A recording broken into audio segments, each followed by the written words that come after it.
Pengendalian hama babi hutan, Suscrova vittatus, pada pertanaman jagung.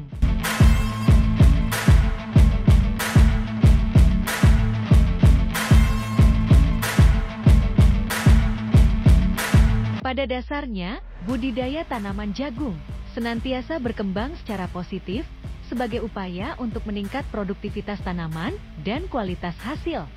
Hal ini terus diupayakan dengan maksimal agar peningkatan tersebut bisa memberikan pengaruh nyata dan sangat signifikan, walaupun tidak bisa dipungkiri akan banyak faktor koreksi yang akan menghambat. Salah satu faktor penghambat dalam pertumbuhan dan perkembangan tanaman jagung dan bisa menyebabkan tidak panen atau kerugian yang besar bagi petani adalah organisme pengganggu tanaman, OPT, termasuk di dalamnya babi hutan. Kerusakan yang ditimbulkan oleh hama babi hutan sangat merugikan petani, sehingga perlu upaya pengendalian untuk menekan populasi babi hutan dan mengamankan pertanaman jagung, sehingga tetap bisa memberikan kontribusi positif dan memberikan hasil maksimal. Metode pengendalian yang bisa direkomendasikan terhadap gangguan hama babi hutan adalah: A. Sanitasi lahan pertanaman. Sulit dilakukan apabila area penanaman berada pada lahan yang dikelilingi dengan semak belukar. B. Pengendalian kultur teknis. Sulit dilakukan karena babi hutan termasuk mamalia yang bergerak atau mobile. K. Pengendalian fisik, yaitu memburu hama babi hutan dan mengeliminasinya. D. Mekanis, adalah membuat penghalang masuk ke area pertanaman. Dan cara ini adalah yang paling sering dilakukan. E. Repelensi, yaitu menggunakan bahan kimia berupa parfum khusus yang membuat babi hutan tidak nyaman atau merasa malas untuk memasuki area pertanaman jagung. Of. Hayati, sulit diterapkan karena predator utamanya yaitu ular piton sudah punah atau hampir punah. G. Kimiawi, pengendalian kimiawi masih perlu dipertanyakan mengingat sampai saat ini belum ada racun yang khusus dan efektif membunuh babi hutan.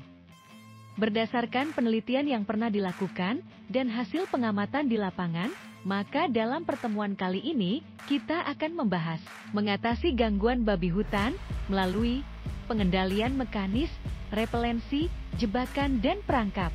1.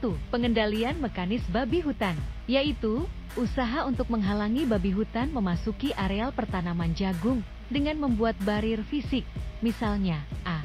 Pagar hidup, berupa pagar hidup dari tumbuhan yang relatif lebih kuat karena akarnya menghunjam ke dalam tanah.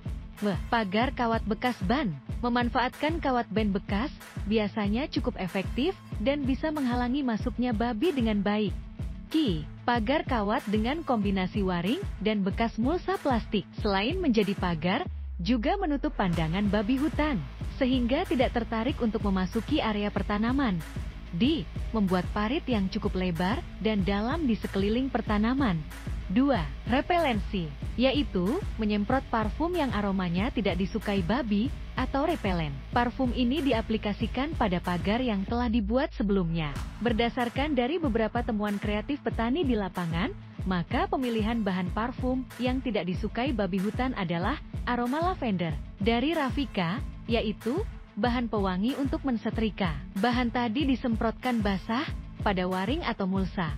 Waktu pengaplikasian yaitu pada saat tanaman sudah memasuki fase generatif dan sudah memulai pengisian dan pematangan biji.